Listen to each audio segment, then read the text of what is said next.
Assalamualaikum warahmatullahi wabarakatuh.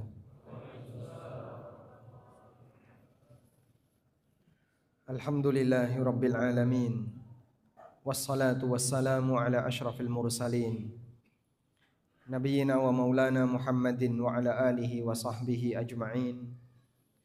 Wa ashhadu an la ilaha illallah wahdahu la syarikalah.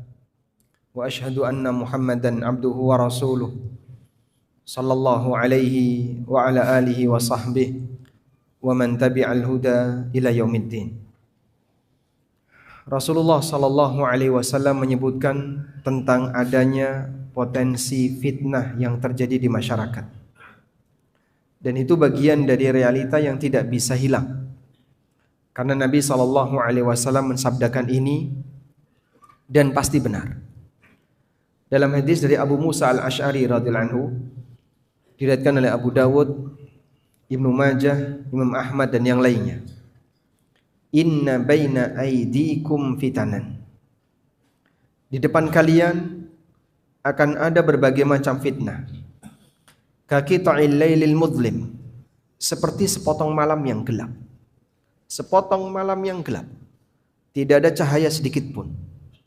Sehingga orang tidak tahu kanan dan kirinya.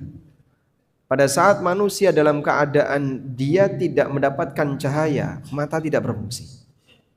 Ketika dia pegang sesuatu, dia nggak tahu yang dia pegang itu batu atau kayu. Setelah dia rasakan, baru dia bisa mengetahui. Yusbihur rajulu fiha mu'minan wa yumsi kafira. Ada orang yang pagi harinya mukmin, sore jadi kafir. Wa yumsi mu'minan wa yusbihu kafiran. Ada yang sore harinya mukmin dan pagi sudah jadi kafir.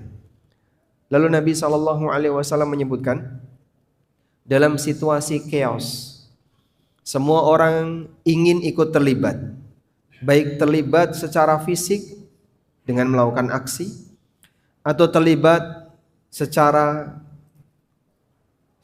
online dengan menyampaikan opini di medsos. Rasulullah SAW menyampaikan, wal qa'idu fiha khairum minal qa'im. Yang duduk lebih baik daripada yang berdiri. Wal qa'imu fiha khairum minal mashi. Yang berdiri diam lebih baik daripada yang jalan. Wal mashi fiha khairum minas sa'i. Yang jalan lebih baik daripada yang berlari. Sehingga semakin diam makin bagus. Qalu, maka para sahabat bertanya, fama ta'muruna? Lalu apa yang Anda perintahkan untuk kami ya Rasulullah? Qala, Nabi SAW bersabda, kunu ahlasa buyutikum.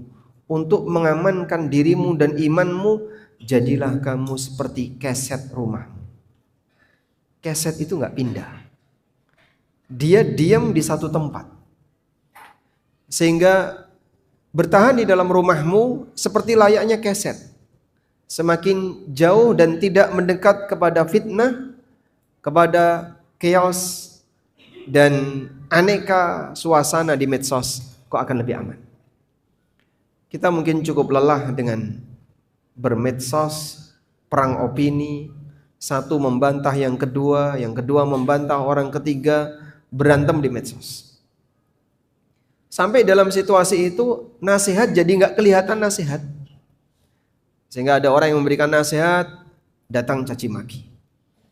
Padahal sama muslim. Mungkin dalam situasi normal dia bisa bicara dengan lebih sopan. Ibarat dalam sebuah rumah tangga, Pak. Ketika penghasilan suami masih baik, rumah tangga ini mungkin akur. Suami istri akur, orang tua dengan anak akur.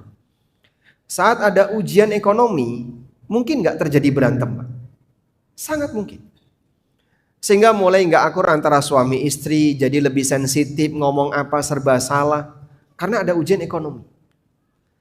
Terkadang tidak semua orang lebih bertahan di ujian ekonomi dibandingkan ujian yang lain.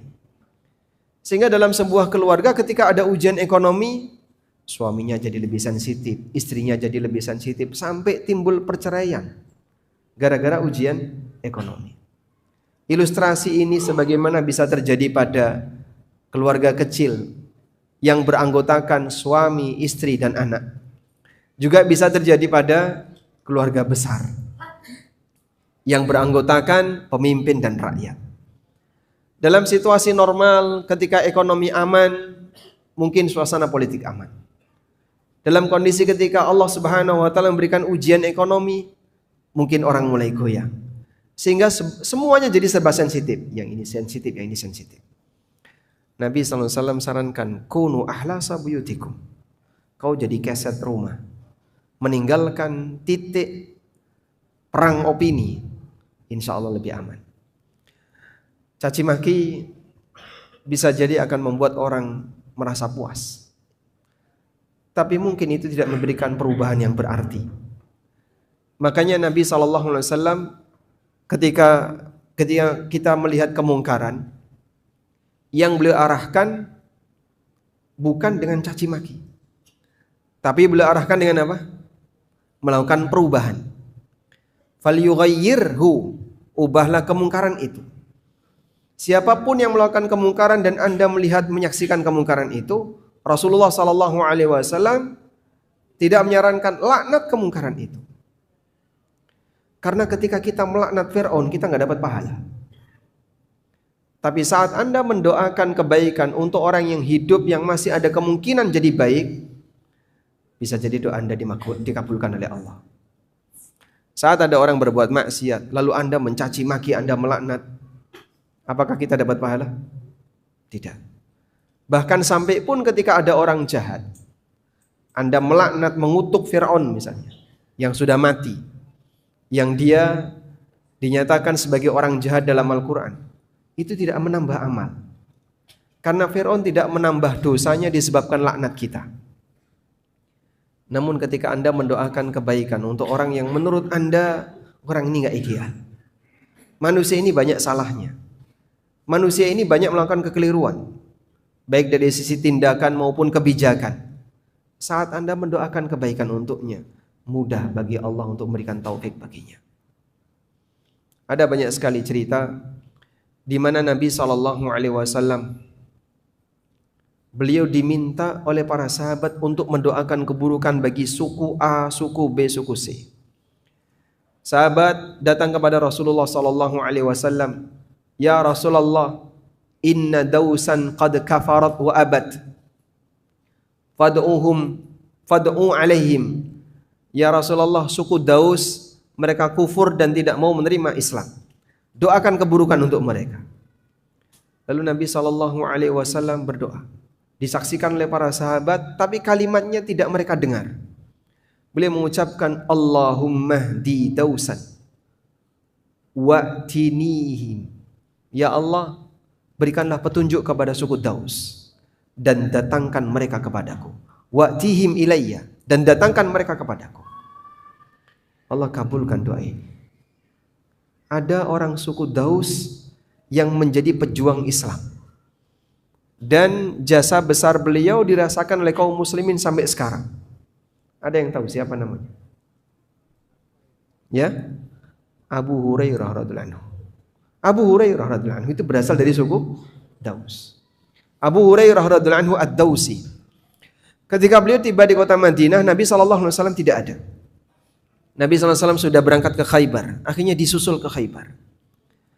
Dan setelah Abu Hurairah masuk Islam, ibunya masih kafir. Setiap kali Abu Hurairah mencoba untuk mendakwahi ibunya selalu emosi. Sampai Abu Hurairah datang menangis menghadap Rasulullah SAW, ya Rasulullah, ibuku menolak Islam. Doakan beliau. Kemudian Nabi SAW mendoakan agar ibunya Abu Hurairah diberi hidayah oleh Allah. Abu Hurairah pulang. Begitu sampai di rumah, saat beliau mau mengetuk pintu, ibunya mengatakan, jangan masuk. Abu Hurairah merasa ada sesuatu. Izinkan aku untuk masuk. Ini putramu, jangan masuk. Tunggu. Setelah itu, selesai urusan ibunya, ternyata beliau baru saja mandi. Dan menyatakan, aku baru saja mandi dan aku masuk Islam. Bersyahadat. Beliau balik menghadap Rasulullah SAW sambil menangis karena merasa sangat bahagia. Doa Nabi SAW dikabulkan oleh Allah.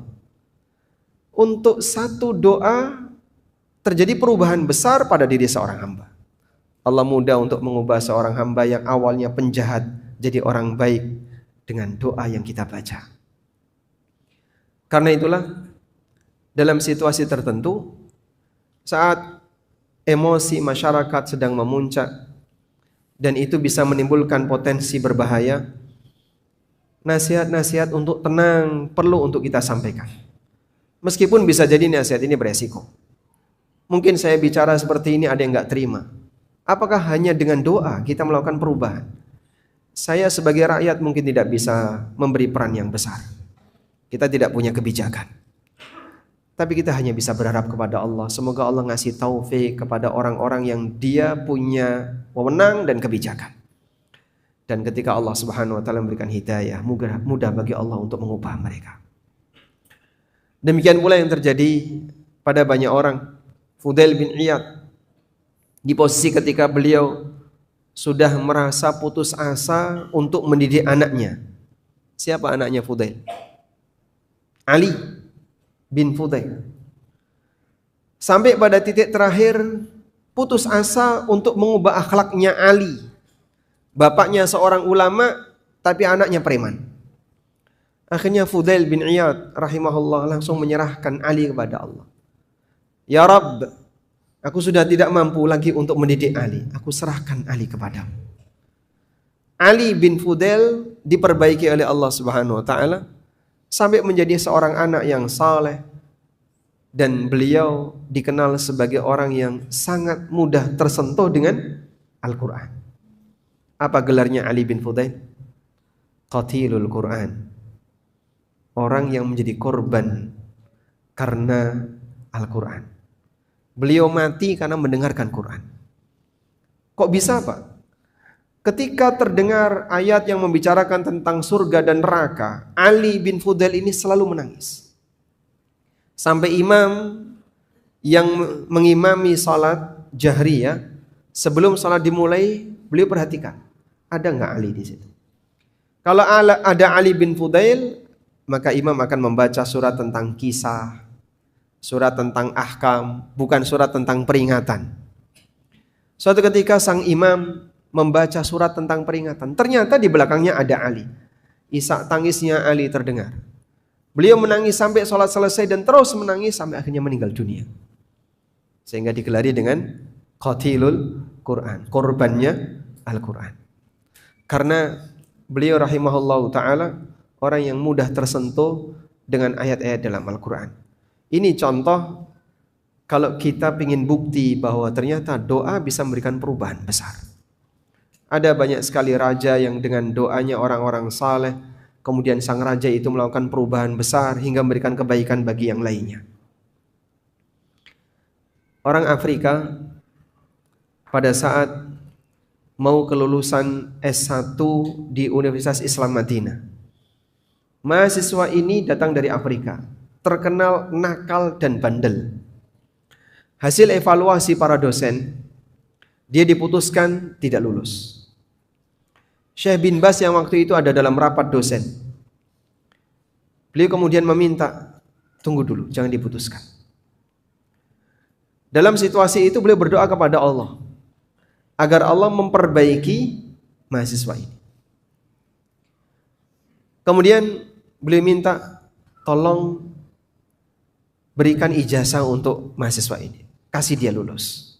Akhirnya dia diluluskan sebagaimana mahasiswa yang lain atas syafaat dari Syekh bin Baz. Sekian waktu berikutnya, ada salah satu masyayikh yang beliau berdakwah di Afrika. Lalu setelah mencari tahu tentang situasi dan daftar dai di situ, dia mendapatkan info, di sini dakwah berkembang dengan baik. Siapa yang menjadi guru kalian? Syekh Fulan dan Fulan. Ternyata salah satu di antara nama yang disebut adalah mahasiswa yang dulu sempat mau divonis gak lulus. Doa bisa mengubah perubahan, bisa memberikan perubahan. Sehingga kalau sekali lagi kita ingin bukti, apakah hanya cukup dengan doa? Kenyataannya dalam sepanjang sejarah perjalanan manusia, Ada banyak orang yang diperbaiki oleh Allah Subhanahu wa taala dengan doa. Allahumma aslih a'immatana wa wulata umurina. Ya Allah, perbaikilah para pemimpin kami, orang-orang yang mengampu kebijakan di tengah kami. Allahumma rzuq lahum wuzara as-salihin wa bitanatas salihin. Ya Allah, berikan kepada mereka teman-teman yang baik, orang-orang pembantu pemerintahan yang baik. Semoga Allah Subhanahu wa taala memberikan kebaikan bagi kita semuanya. Sekarang Anda buka buku. Kita akan membahas bab menjelang kematian. Setelah kita membaca tentang kisah kematian para nabi, berikutnya kita beralih kepada bab peristiwa menjelang kematian. Di penghujung ajal, manusia tidak pernah berhenti memikirkan dunia. Hasrat mereka untuk mendapatkan dunia tidak pernah hilang. Bisa jadi ada orang yang sudah tua, dia sendiri nggak bisa menikmati dunia, tapi dia masih pingin untuk ngumpulin. Yang dia pikirkan apa, Pak? Jumlah warisan. Sehingga dia pingin meninggalkan dalam jumlah yang banyak untuk anak keturunannya. Karena itu Nabi SAW menggambarkan, "Lau anna li bani Adam wadiyan min dhahabin, ahabba ayyakuna lahu wadiyan." Kalau ada seorang manusia punya satu lembah emas, dia akan ngejar untuk bisa memiliki dua lembah emas. Wala yamla'afahu illa turab. Tidak ada yang bisa memenuhi mulutnya Ibnu Adam kecuali tanah, alias mati. Tapi bukan berarti hadis ini menyarankan kalau orang menguburkan jenazah, maka dianjurkan untuk dibuka mukanya, terus mulutnya dikasih tanah. Karena ada sebagian orang yang menyuruh seperti itu. Taruh tanah di mulutnya. Maksudnya apa? Tidak ada yang bisa memenuhi mulutnya kecuali tanah. Hadis ini tidak menunjukkan hal itu. Tapi maksudnya adalah tidak ada yang bisa membuat orang berhenti hasratnya untuk mencari dunia selain mati. Wa yatubullahu ala man taba, dan Allah menerima taubat bagi siapa yang berusaha untuk bertaubat. Hadis sahih riwayat Bukhari Muslim. Ketika seseorang belum memiliki kesadaran akan dekatnya kematian, dia akan tetap semangat mengejar dunia, dan itulah realita. Dari sinilah perbaikan dimulai dengan banyak mengingat mati. Sehingga hasrat dunia yang berlebihan diturunin tensinya dengan cara, Bapak sebentar lagi mau mati. Di bagian ini kita akan simak beberapa catatan terkait suasana menjelang kematian agar kita bisa mempersiapkan kematian dalam kondisi terbaik. Menyiapkan kematian bukan berarti menyiapkan alat untuk bunuh diri. Menyiapkan kematian artinya adalah bagaimana agar kita bisa mati dalam kondisi terbaik. Karena kematian itu pasti. Namun bagaimana cara kita mati tidak ada yang tahu. Maka berharaplah agar kita bisa mendapatkan husnul khatimah. Sekarang kita lihat apa saja ciri husnul khatimah. Keberhasilan hamba ketika di dunia diukur dari ujungnya. Ada ujung depan, ada ujung belakang.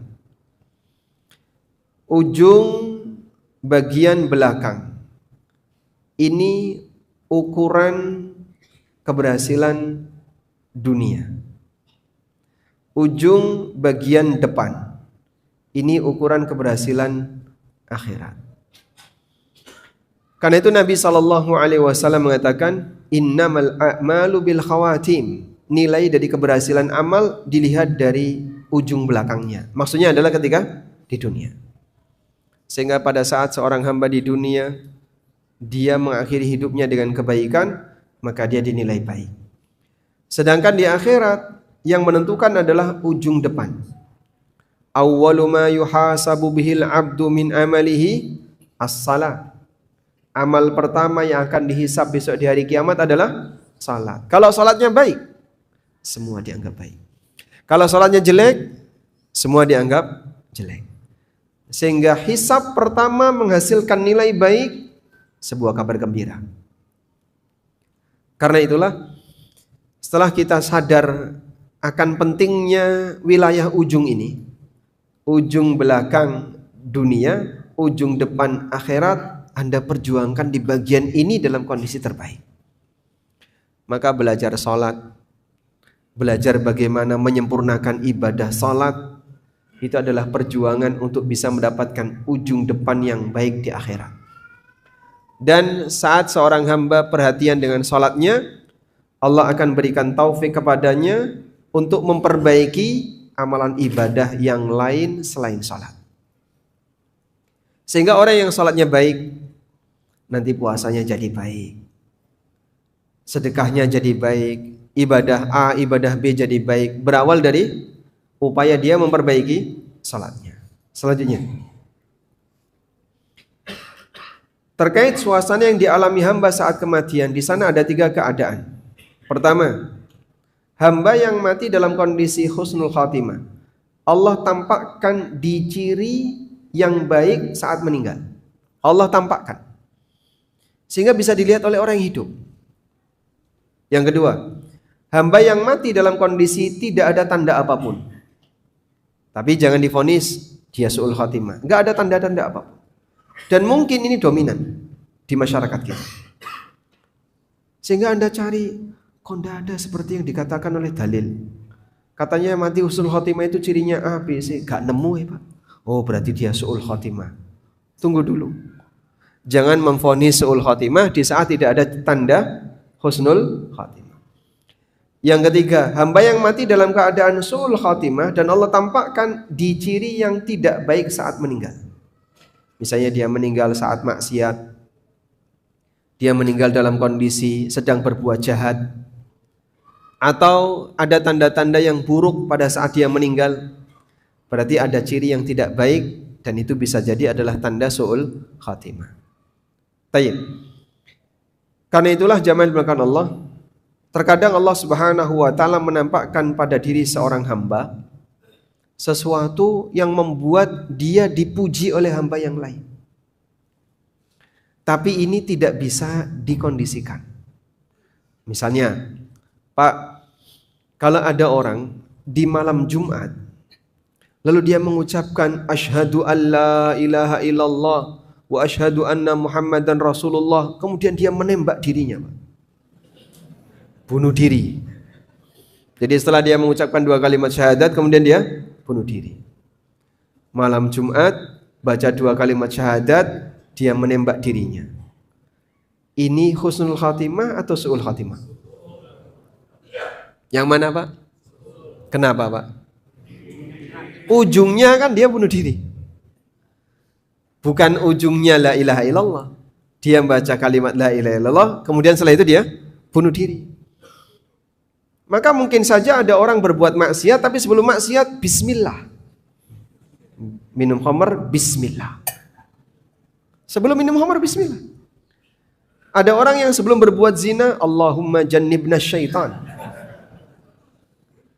Padahal dia mau berbuat zina.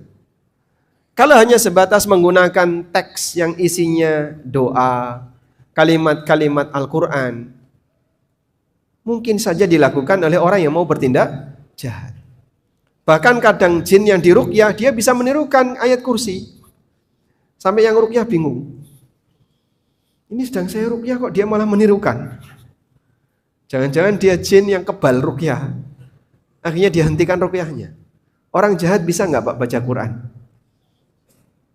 Khawarij yang dikatakan oleh Nabi SAW sebagai kilabun nar, Khawarij yang dikatakan oleh Nabi SAW sebagai anjingnya neraka, itu banyak membaca Al-Quran. Padahal Rasulullah SAW mengatakan Khawarij al-azariqatu kilabun nar.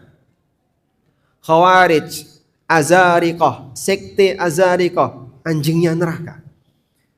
Itu pun dikatakan Nabi SAW yaqra'unal Qur'an, rajin baca Quran, la yujawizu hanajirahum, tapi enggak sampai nembus tenggorokannya. Para tokoh-tokoh Mu'tazilah itu hafid Quran.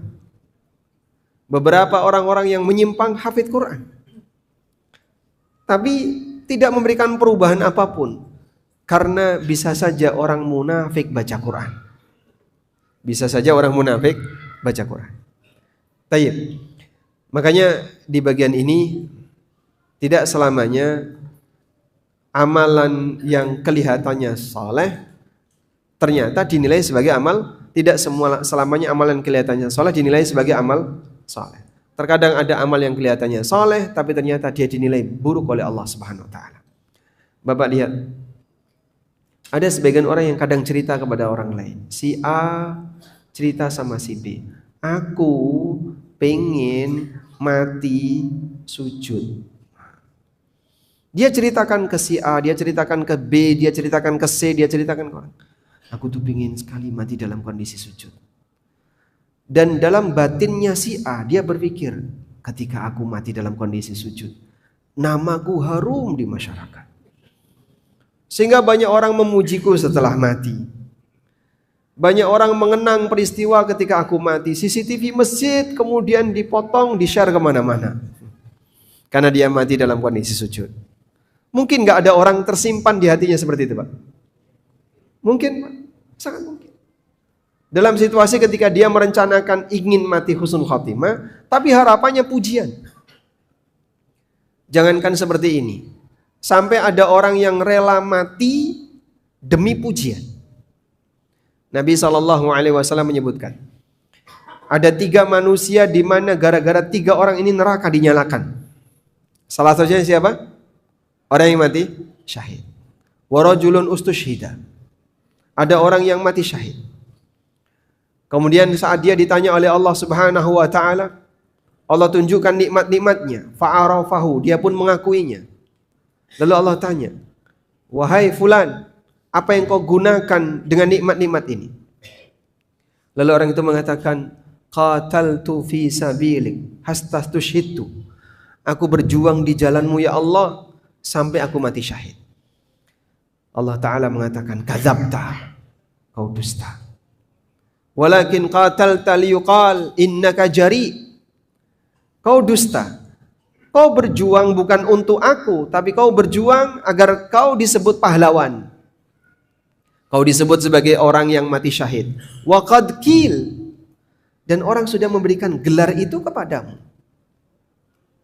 Dia mati, barulah muncul gelar pahlawan. Sebutan pahlawan muncul kapan, Pak? Setelah dia mati. Sehingga dia berjuang untuk mendapatkan gelar pahlawan, yang gelar itu baru muncul setelah dia mati.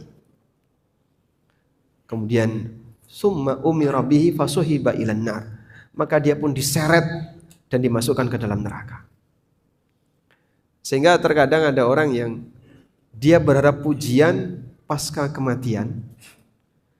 Kemudian dia cerita, saya pengen mati sujud. Dia pengen. Sudahlah, kalau emang kau punya rencana amal soleh, gak perlu diceritakan. Dan kalau kau punya harapan yang baik, tidak perlu kau ceritakan. Semua orang ingin mati dalam keadaan husnul khatimah, tapi ini tidak bisa direncanakan, namun ini diperjuangkan. Dengan cara apa? Miliki kebiasaan yang baik.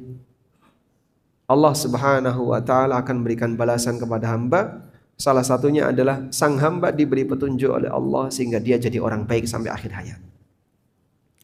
Al-Hafidh Ibnu Katsir pernah mengatakan, man asha ala syai' man asha ala syai' mata alaih.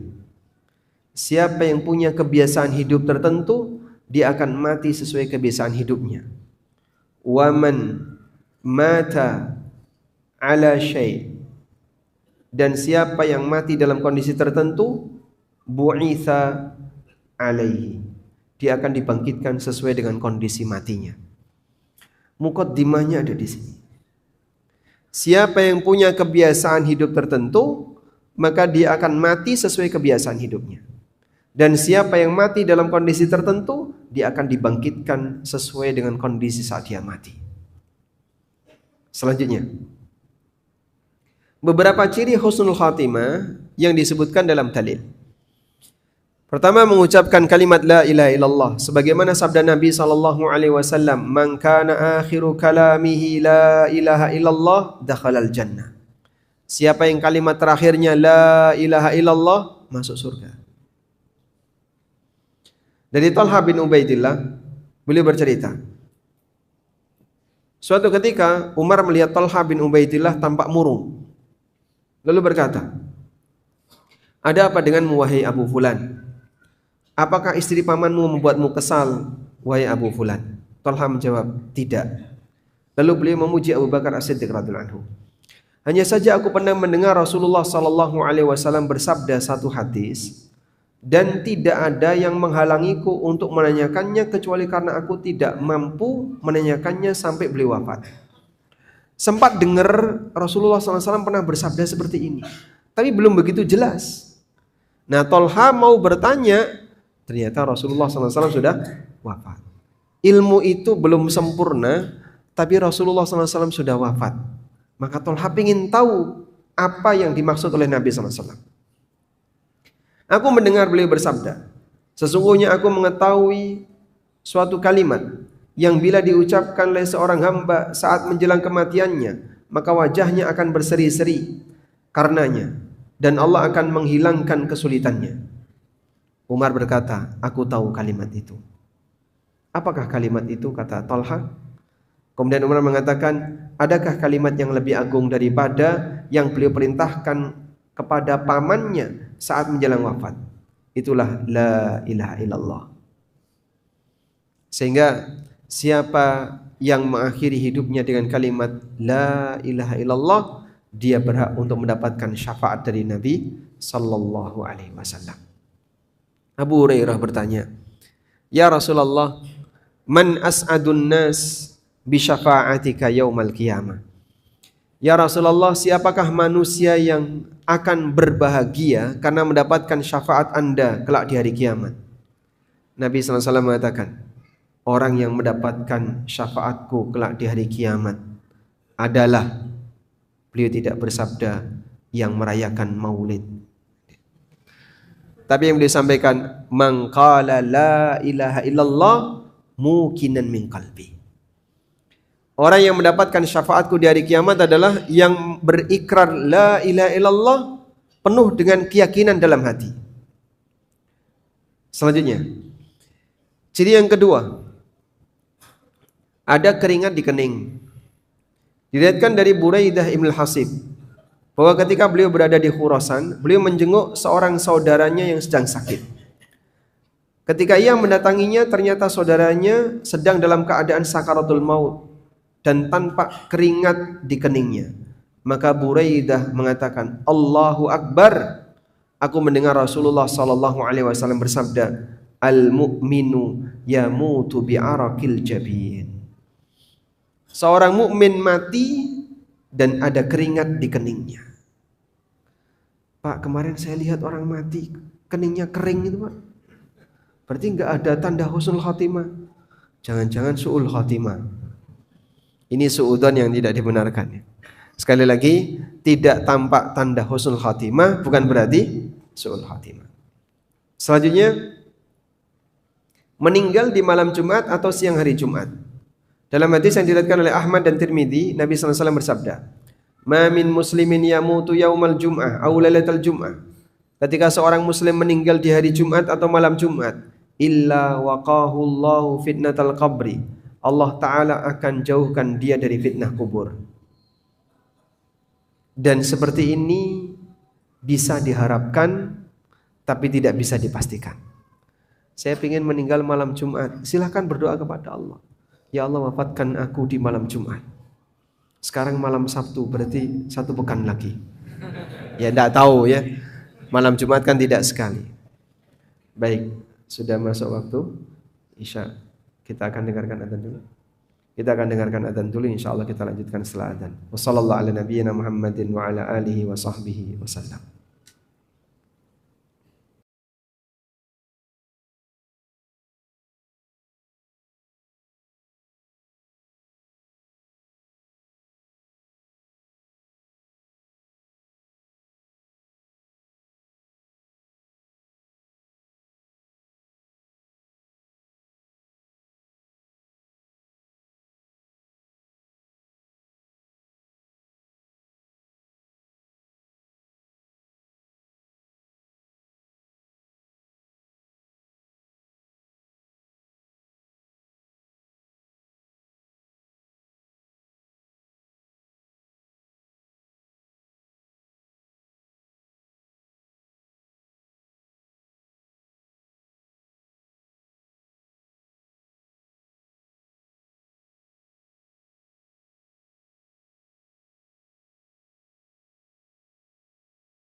Wassalatu wassalamu ala Rasulillah wa ala alihi wa sahbihi wa mawalah. Wa asyhadu an la ilaha illallah wahdahu la syarikalah wa asyhadu anna Muhammadan abduhu wa rasuluh. Ciri berikutnya, mati di medan perang. Statusnya sebagai mati syahidul ma'rakah. Syahid karena perang. Allah Subhanahu wa taala memberikan pujian bagi mereka yang mati syahid di medan jihad di firman-Nya di surat Ali Imran 169 170, di mana Allah Subhanahu wa taala sambil menegaskan bahwa mereka selalu gembira, farihina bima atahumullahu min fadli. Mereka gembira dengan karunia yang Allah anugerahkan kepada mereka di alam barzah. Wa yastabshiruna billadzina lam yalhaqu min khalfihim, dan mereka memberikan kabar kepada orang-orang yang belum menyusul mereka min khalfihim, yang masih hidup. Allah khaufun alaihim walahum yahzanun. Orang yang mati syahid itu sampai punya keinginan memberitahu kepada yang hidup, kalau sampai kau mati syahid, seperti inilah janji Allah Subhanahu wa taala. Dan Nabi sallallahu alaihi wasallam menyebutkan, lisyahidi indallahi sittu khisalin. Orang yang mati syahid akan diberi oleh Allah 6 keistimewaan.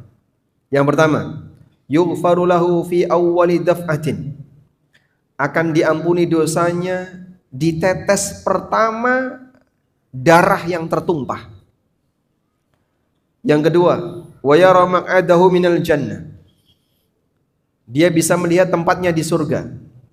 Berikutnya, wa yujaru min adzabil qabri. Dilindungi dari azab kubur. Wa ya'manu minal faza'il akbar. Diberi jaminan keamanan dari al-faza'ul akbar, tiupan sangkakala yang membuat semua makhluk kaget. Wa yudau ala ra'sihi tajul waqar, dan ditaruh di kepalanya mahkota kemuliaan. Al-yaquta minha khairun minad dunya wa ma fiha, yang terbuat dari permata dan itu lebih baik daripada dunia seisinya. Wa yuzawwaju isnataini wa sab'ina zawjatan minal huril ain, dinikahkan dengan 72 bidadari. Wa yushaffa'u fi sab'ina min aqaribihi, dan dia diberi kesempatan untuk memberikan syafaat kepada 70 kerabatnya. Kurang apa ini, Pak? Jadi kira-kira kalau ada panggilan untuk jihad di Palestina, yang mau daftar angkat tangan. Cuman 1. Yang lain masih berpikir panjang. Gimana nasib istri dan anak saya, Pak Ustaz? Bagi para sahabat mungkin berbeda. Maka para sahabat Nabi SAW, mereka siap untuk membela agama sampai titik darah terakhir.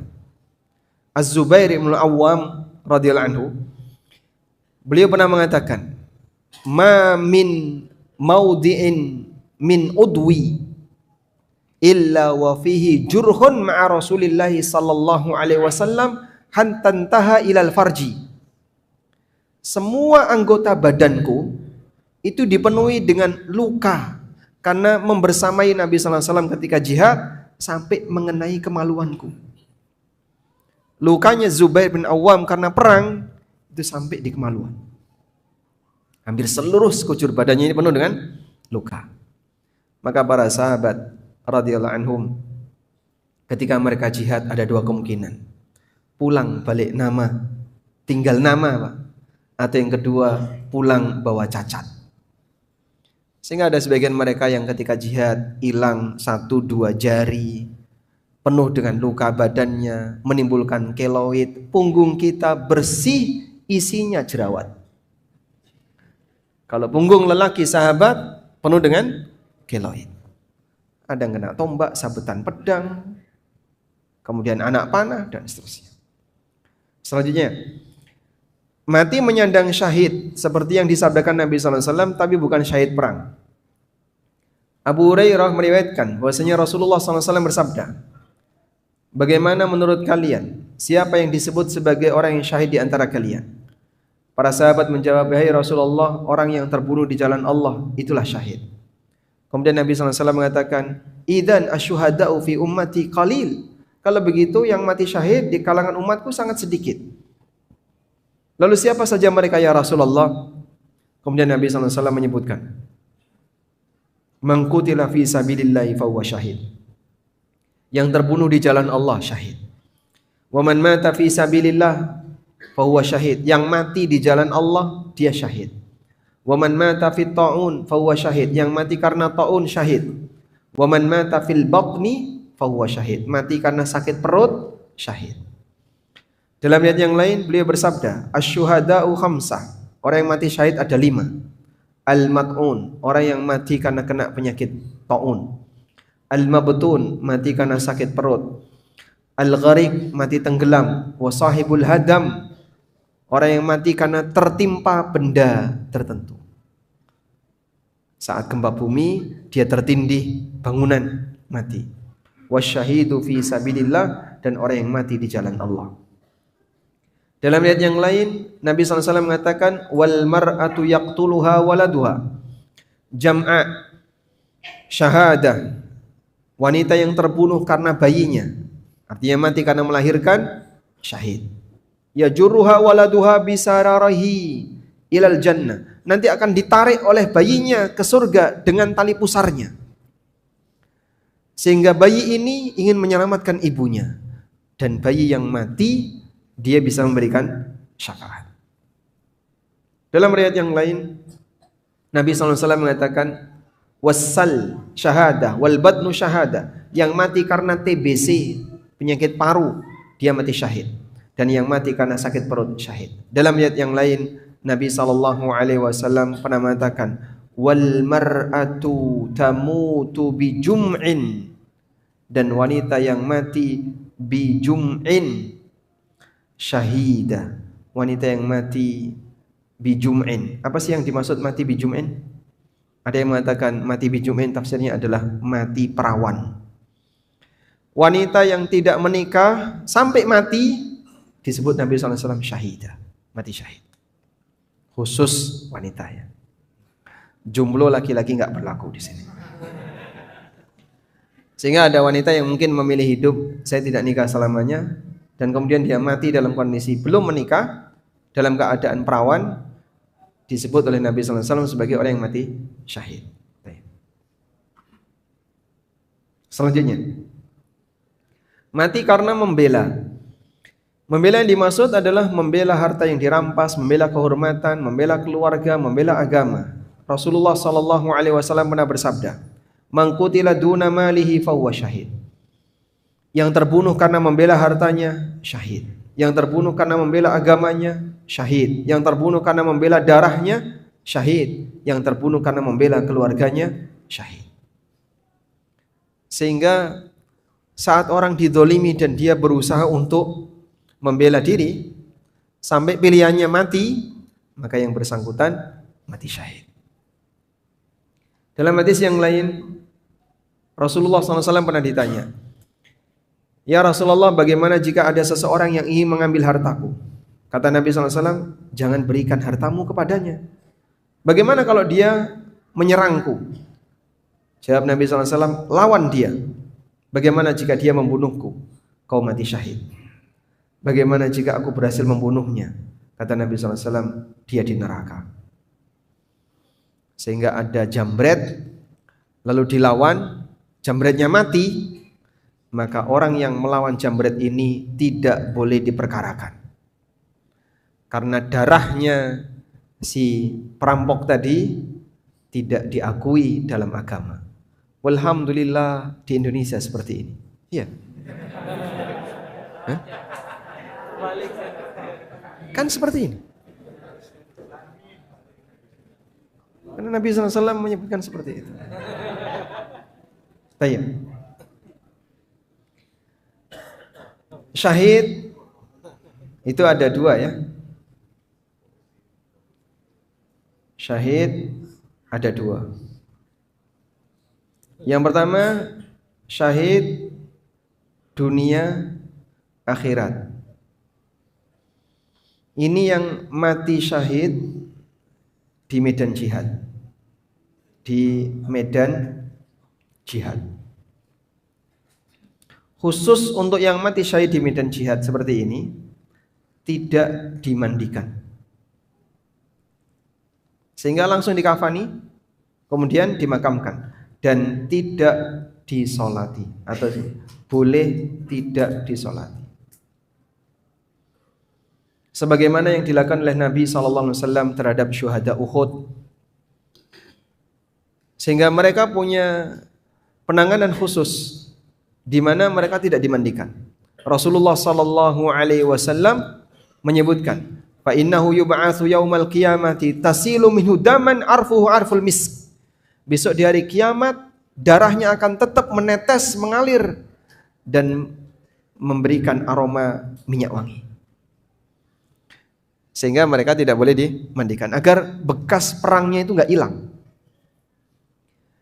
Maka dimakamkan dalam keadaan penuh luka, mungkin penuh debu dan kotoran yang melekat di badan dan bajunya, dibungkus dengan kafan, dimakamkan. Seperti itulah penanganan untuk syahid ma'rakah, syahid di medan perang. Yang kedua, syahid akhirat. Status syahid akhirat adalah orang yang disebut mati syahid dan dapat pahala mati syahid, tapi selain yang mati di medan jihad, yaitu mati syahid selain di medan jihad. Tadi banyak sekali ya.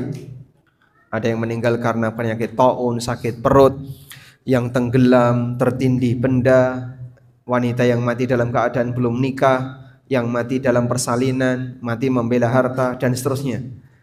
Dia disikapi sebagaimana jenazah biasa, ditangani seperti umumnya jenazah. Sehingga dimandikan enggak?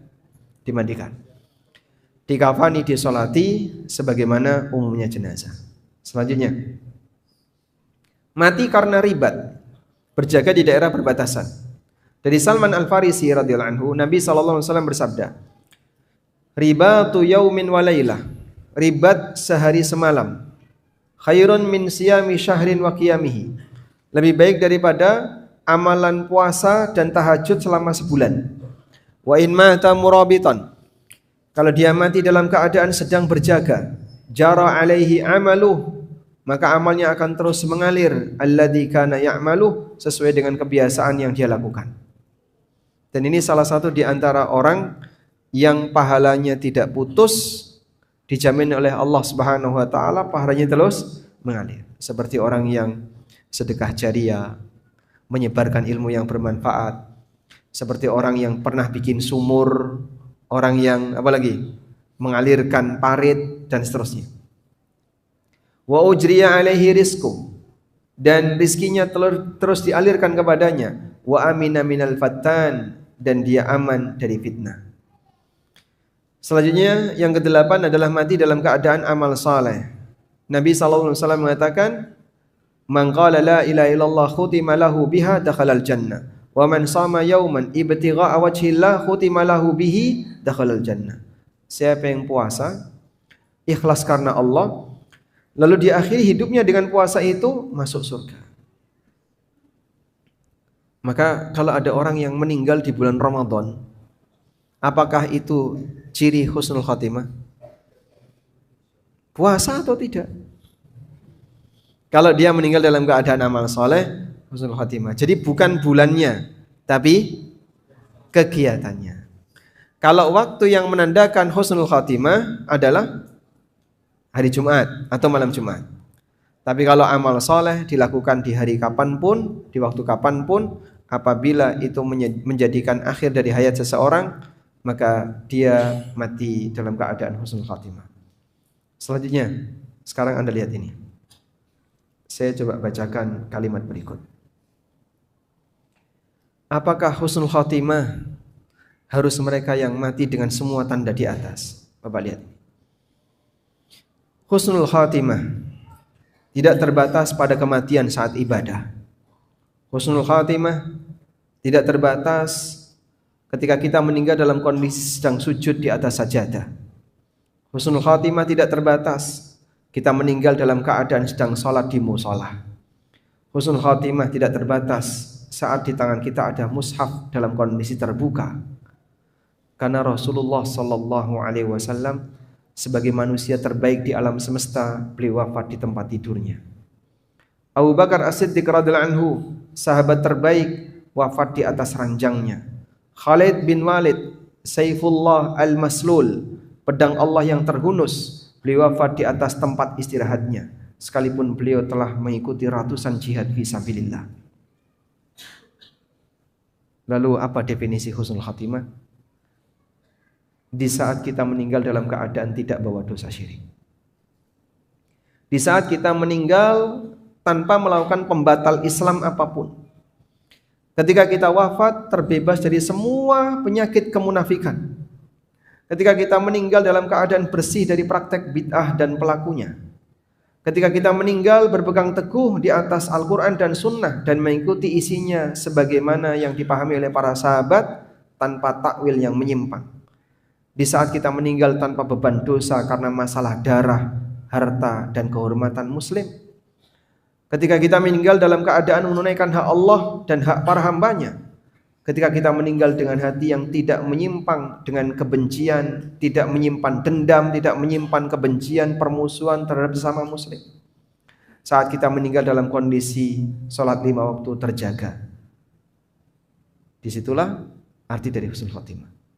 Sehingga husnul khatimah itu perjalanan panjang. Tapi prestasinya ada di ujung.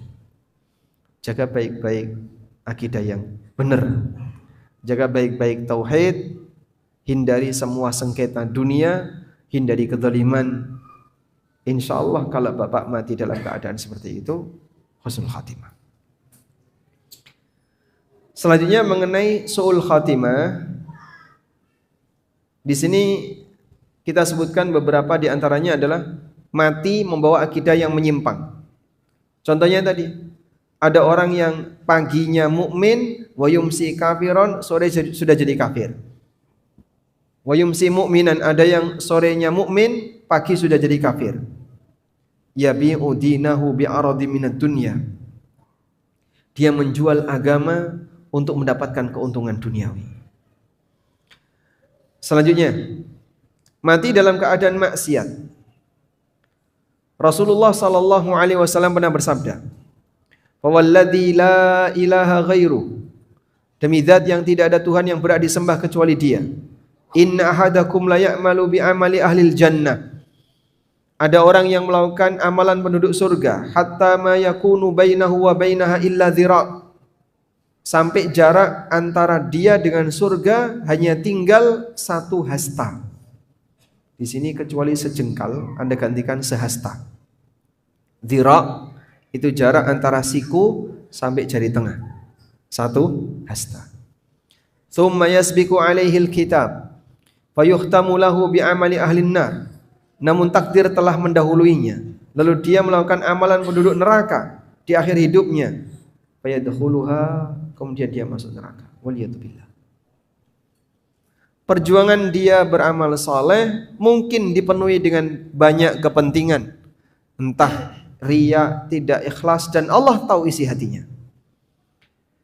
Di posisi ketika dia beramal saleh dalam keadaan hatinya rusak, Allah tampakkan di bagian akhir.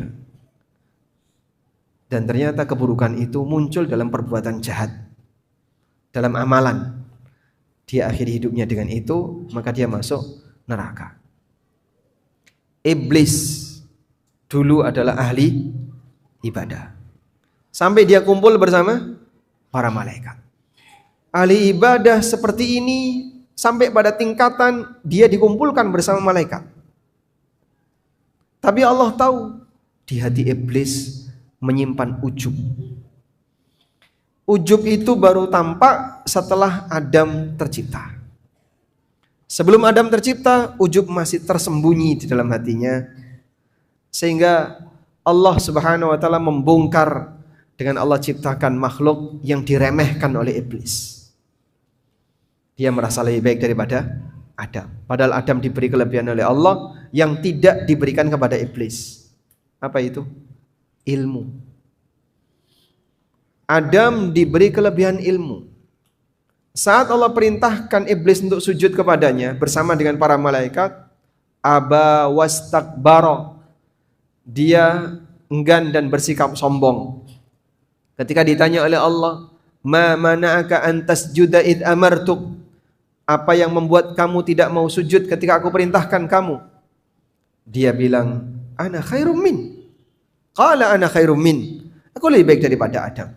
Khalaqtani min narin wa khalaqtahu min tin. Kau ciptakan aku dari api sedangkan kau ciptakan dia dari tanah. Langsung diusir oleh Allah. Langsung diusir oleh Allah. Qala fahbit minha fama yakunu laka an tatakabbara fiha. Wahai iblis, turun kamu dari surga. Kau enggak boleh sombong di surga. Sebab surga tidak boleh dihuni oleh makhluk yang sombong. Yang sudah di dalam begitu sombong diusir, suruh keluar. Yang sudah di dalam ketika sombong diusir, suruh keluar. Nabi SAW mengatakan, la yadkhulul jannata man kana fi qalbihi mithqalu dzarratin min kibrin. Enggak bakalan masuk surga bagi orang yang dalam hatinya menyimpan rasa sombong walaupun seberat dzarrah. Anda tahu dzarrah? Sesuatu yang sangat kecil.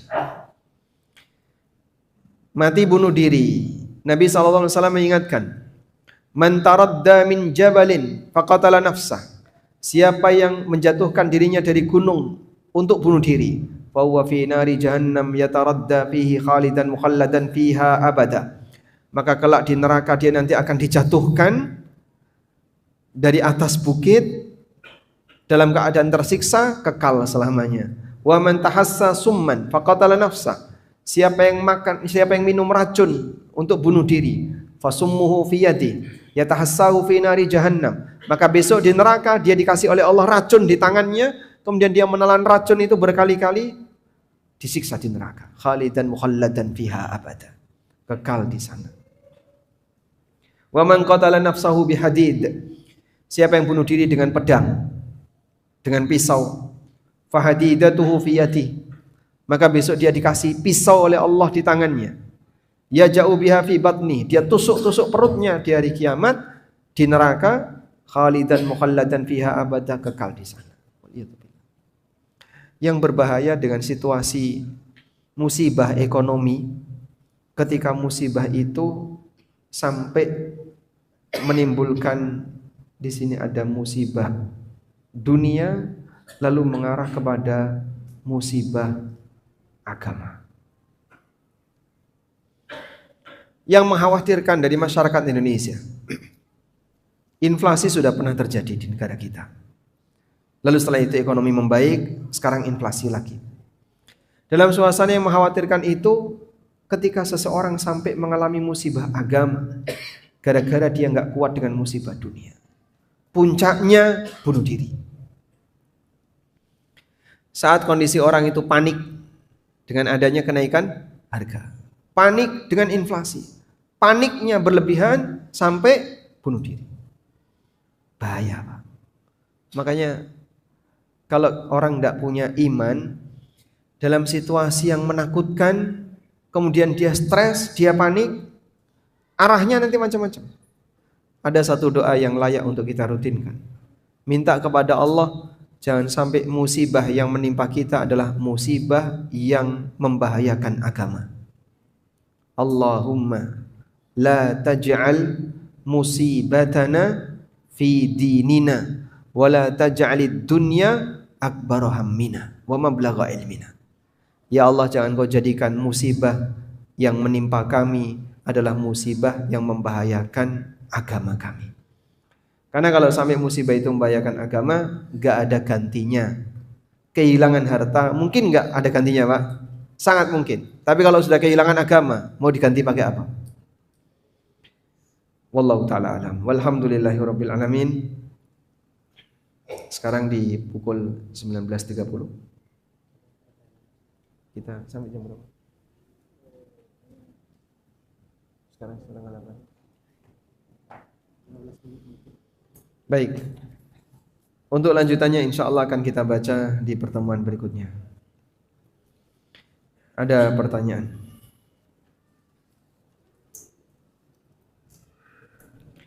Assalamualaikum warahmatullahi wabarakatuh. Waalaikumsalam warahmatullahi wabarakatuh. Saya mendapatkan tanah warisan berupa sawah. Semasa hidupnya kedua orang tua berwasiat bahwa hasil panen dibagi 3, yaitu dengan kakak perempuan sampai tahun depan dan bibi seumur hidupnya. Rencana tahun ini saya berniat menjualnya dan sebagainya akan kami sedekahkan atas nama orang tua. Qadarullah sekitar 3 tahun ini tidak digarap karena banyak hama tikus. Bolehkah kami menjualnya dan bagaimana urusan dengan bibi yang kami berencana memberikan sebagian uang itu? Baik. Warisan ini kalau memang pembagiannya tepat maka menjadi hak 100% bagi ahli waris. Sedangkan pesan dari orang tua agar dibagi 3 dengan perhitungan tadi, sepertiga untuk beliau, sepertiga untuk bibi, sepertiga untuk kakak. Sifatnya hanya saran dari orang tua, dan ketika Anda menghargai saran itu silahkan dilaksanakan, ditunaikan. Selanjutnya, apakah itu bersifat wajib? Pada asalnya tidak. Lalu bagaimana kalau misalnya Anda ingin menjualnya? Silahkan, sah-sah saja. Karena itu sudah jadi milik Anda. Namun rencana yang tadi Anda sampaikan, nanti sebagian akan diberikan kepada bibi, silahkan Anda tunaikan. Semoga nanti jadi pesangon ya, atau penghubung silaturahmi yang baik dengan bibi, dan agar beliau juga bisa mendapatkan sebagian dari apa yang ditinggalkan oleh bapak Anda. Wallahu a'lam.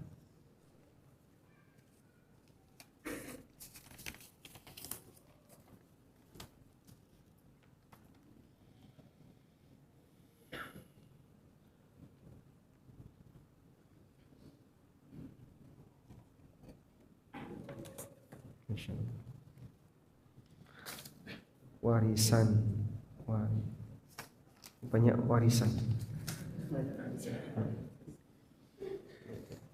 Beda tema sebenarnya. Kita tidak sedang membahas harta orang mati, tapi yang kita bahas ciri orang mati.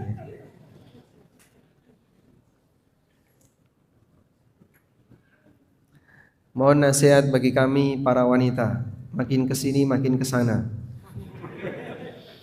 Makin kesini makin banyak model hijab syar'i. Ya kalau model hijabnya sudah syar'i tidak masalah. Ngaku syar'i yang mungkin masalah. Mohon nasihatnya apakah masih sesuai yang Allah perintahkan dan Allah ridhoi jika hijab kita pinggir kanan, kiri, di atas siku atau side khimar, walau belakang tetap panjang. Ngebayanginnya susah deh ini. Oh, karena pinggang dan panggul kadang masih tersingkap dan terlihat. Bagaimana hukum abaya, ada bordir atau motif? Bagaimana dengan warna terang walaupun polos? Baik. Memang kalau bicara ideal, yang paling ideal adalah gelap dan tidak menarik dipandang. Karena wanita itu diperintahkan untuk merahasiakan dirinya, bukan untuk memperindah dirinya. Sehingga fungsi pakaian itu bukan semakin membuat dia tampak cantik, tapi menyembunyikan kecantikannya. Meskipun ya, umumnya yang namanya model pakaian ya, apalagi kalau sudah di tangan desainer, pertimbangannya tidak hanya pertimbangan etika, tapi juga estetika. Bahkan yang dominan yang mana? Estetika lebih dominan daripada etika. Bagi mereka yang sudah sejalan atau sudah belajar agama dengan baik, dia akan berusaha untuk membatasi estetika tadi, jangan sampai melanggar. Walhamdulillah ada sedikit kemajuan. Tapi bagi mereka yang nggak peduli dengan ini, ya nggak karu-karuan. Namun Anda perlu perhatikan dalam hal ini, semakin tidak menarik makin bagus. Makin tidak menarik makin bagus. Rasulullah sallallahu alaihi wasallam mengatakan, "Innal mar'ata idza kharajat istashrafaha syaitan Wanita itu kalau keluar rumah maka dia dihiasi oleh setan. Sehingga kalau dilihat dari belakang kelihatannya masih muda. Begitu tahu aslinya 70-an. Siapapun yang bercadar, orang menyangka masih gadis. Betul, Pak?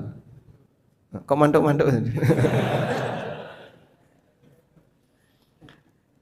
Karena seperti itu, orang nggak kelihatan. Makanya betul apa yang disampaikan Nabi sallallahu alaihi wasallam. Ketika wanita itu keluar, dihiasi sama setan. Sehingga membuat semua orang tertarik untuk melihatnya, membuat orang pingin memandangnya. Karena penasaran tadi. Makanya ketika tidak bisa dilihat, apa yang bisa dilihat? Matanya masih bisa dilihat. Tangannya masih bisa dilihat. Bagian mana yang masih bisa dilihat? Itulah keadaan yang digoda oleh setan. Karena itu Allah Subhanahu wa taala perintahkan wala yubdina zinatahunna illa ma zahara minha. Jangan menampakkan perhiasannya kecuali perhiasan yang di permukaan. Perhiasan permukaan adalah pakaian yang menutup auratnya. Ini kita bicara standar. Walaupun mungkin untuk bisa sampai ke titik standar ini tidak semuanya sanggup untuk melakukan. Aku masih belajar Pak Ustadz. Aku masih dalam tahap menyesuaikan. Aku sedang ini. Ya kita kasih toleransi di posisi saat dia masih dalam tahap belajar. Semoga nanti bisa menuju yang ideal. Wallahu a'lam.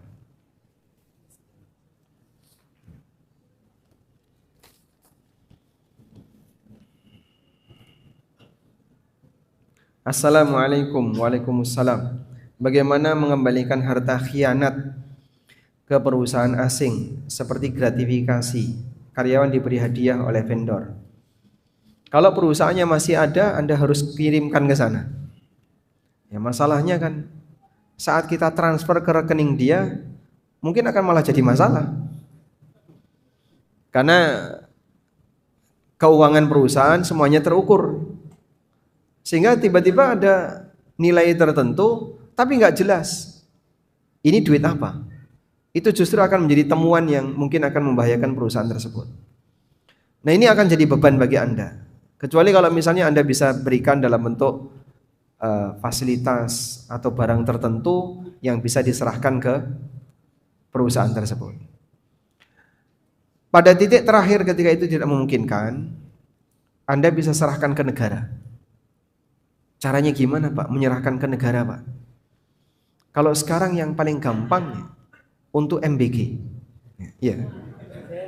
Itu kan pakai anggaran negara. Berarti Anda bayarkan untuk MBG itu sama dengan menyumbang untuk negara. Cuman SPPG ini juga dikasih tahu, aku yang bayar ya. Jadi jangan minta ke pemerintah karena sudah aku bayari. Ya. Dia sudah dibayari malah minta lagi ya sama saja ya. Baik. Wallahu a'lam.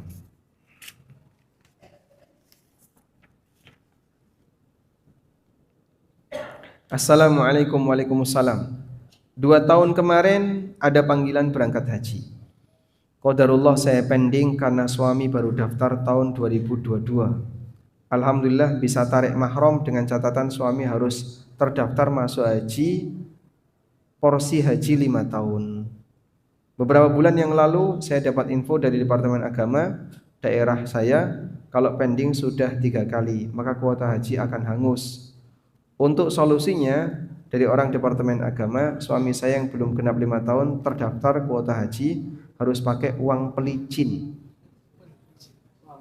Harus pakai uang pelicin. Atau ada tambahan biaya. Nah, mungkin pilihan yang kedua ini, ada tambahan biaya tadi jika masuk ke negara insya Allah tidak masalah. Jadi mungkin sebagai solusinya coba Anda minta kira-kira bisa enggak ini ditarik maju. Ya, sebenarnya kan ini masalah kebijakan saja ya. Karena di urutan mana, dia ada di mana itu masalah kebijakan. Wallahu alam. Intinya silahkan diperjuangkan agar nanti bisa berangkat bersama suami Karena kita tahu ya, suasana haji yang seperti itu tidak mungkin bagi wanita atau sangat berat bagi wanita untuk berangkat sendirian, dan itu jauh dari kondisi yang baik.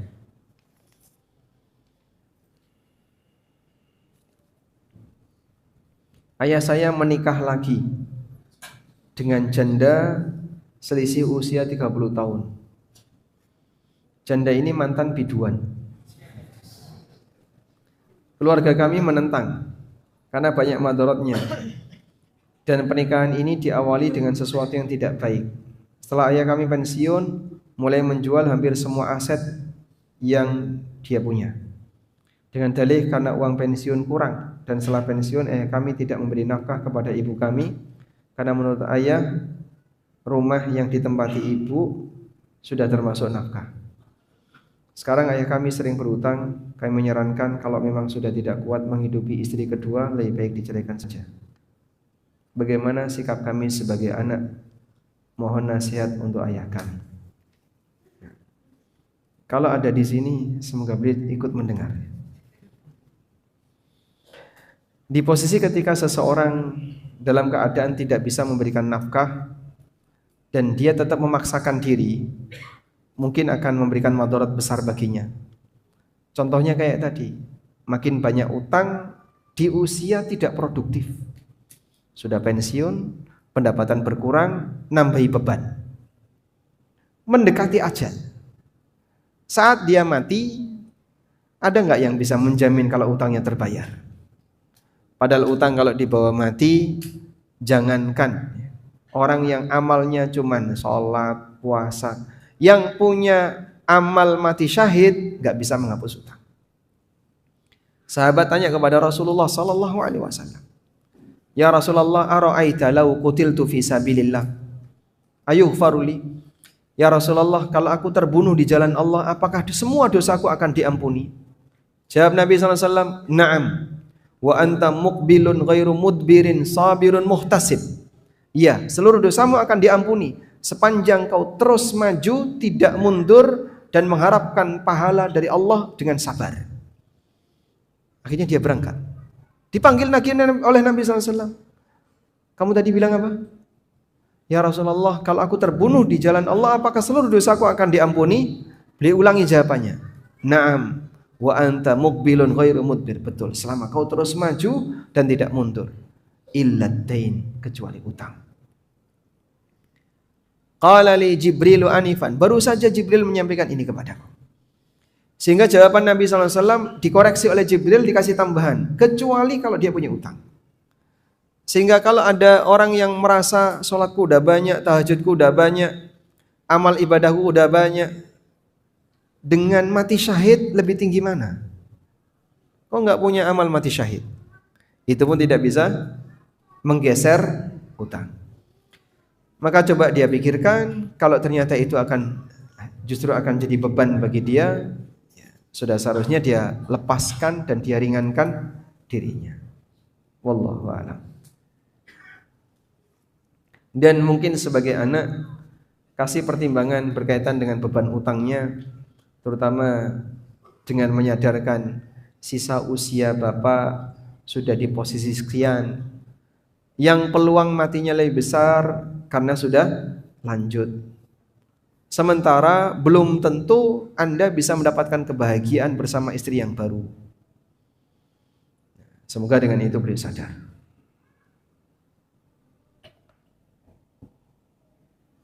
Bagaimana orang meninggal di ICU?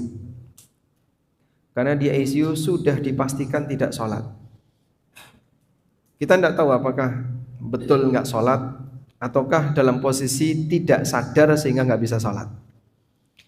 Kalau orang sakit di ICU dalam keadaan nggak sadar, sangat berat sakit yang dialami sampai menyebabkan kesadaran hilang 80%. Ya mungkin sadar, tapi sadar tidak tahu waktu, bisa lihat cahaya, bisa mendengar suara alat detak jantung, nadi itu dia dengar. Mungkin dia bisa merasakan sakit tusukan jarum, tapi dia nggak tahu waktu, dia nggak tahu ini sudah waktunya sholat atau tidak. dan mungkin dia lupa Al-Fatihah.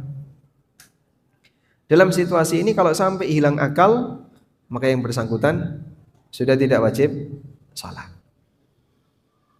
Karena itulah orang yang di ICU sampai pada titik koma, ya, belum titik ya, sampai pada kondisi koma, atau dia sudah nggak bisa berkomunikasi, kewajiban sholatnya sudah hilang ketika akalnya tidak berfungsi.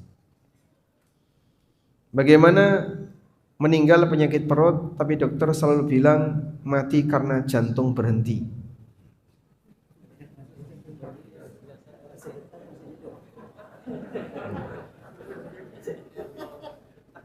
Nah, jantung ada di mana, Pak? Bukan di perut ya. Baik. Orang yang meninggal dalam keadaan sakit dan dia sabar, semoga dia mengakhiri hidupnya dengan sabar.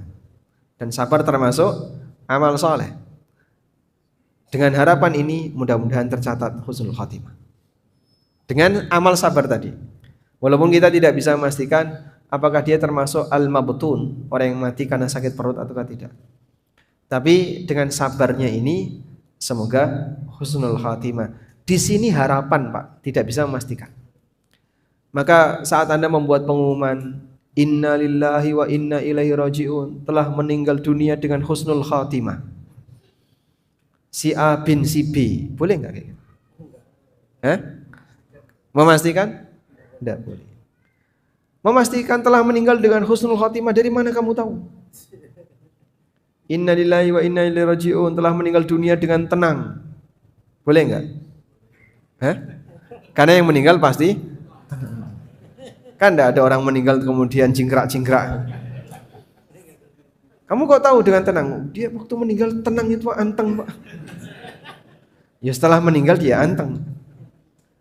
Tapi menjelang meninggal kita tidak tahu. Intinya menyampaikan berita yang tidak jelas, tidak pasti, hukumnya tidak boleh. Karena bisa jadi itu masuk kategori menebak hal yang gaib, bahkan sampai pada tingkatan dusta. Wallahu a'lam. Assalamualaikum. Waalaikumsalam. Saya anak laki-laki mendapat warisan sebuah rumah. Qadarullah daerahnya sering kena banjir, sehingga kami berniat untuk menjualnya. Tapi kakak saya yang laki-laki menginginkan apabila dijual sama saudara. Kalau bukan saudara yang beli, maka hasil penjualnya dibagi bersama. Yang saya ketahui Bapak rahimahullah tidak pernah berpesan seperti itu. Bagaimana yang harus saya lakukan? Ya, saudara Anda tidak punya hak untuk mengatur apa yang menjadi jatah Anda. Jika Anda memang berhak 100% terhadap rumah ini sebagai warisan dari orang tua, sehingga saudara tidak berhak untuk minta bagian dan seterusnya. Kalaupun nanti setelah Anda jual ke orang lain, memang dahulukan kerabat. Dahulukan apa? Kerabat. Tujuannya ya dalam rangka menjalin hubungan baik. Lalu kalau misalnya di antara kerabat tidak ada dan Anda merasa tidak butuh rumah itu, bolehlah kemudian Anda jual keluar. Wallahu a'lam. Wassallallahu ala nabiyyina Muhammadin wa ala alihi wa sahbihi wasallam. Wa akhiru da'wana alhamdulillahi rabbil alamin. Wassalamualaikum warahmatullahi wabarakatuh.